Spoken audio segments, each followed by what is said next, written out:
মাকে জড়িয়ে ধরে হাসছিলাম, আর আমার বিড়ালটা সোফায় বসে আমাদের দিকে এমনভাবে তাকিয়েছিল যেন ভাবছে, কে এই নতুন প্রতিদ্বন্দ্বী। মা যখন কপালে চুমু দিয়ে বললেন, আমি তোমাকে ভালোবাসি সোনা, তখনই বিড়ালটা লাফিয়ে মায়ের কোলে উঠে পড়ল, যেন বলছে, মাপ করবেন, আমিই তো এখানে প্রথম ছিলাম।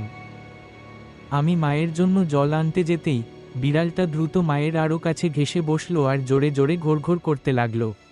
মা হেসে ওকে আদর করতে লাগলেন। মনে হলো যেন বিড়ালটা ভাবছে, অপারেশন মা চুরি সফল। আমি ফিরে এসে বিড়ালটাকে আদর করতে গেলাম, আর ও নাটকীয়ভাবে মুখ ঘুরিয়ে নিল। আমি বললাম, ঈর্ষা হচ্ছে বুঝি?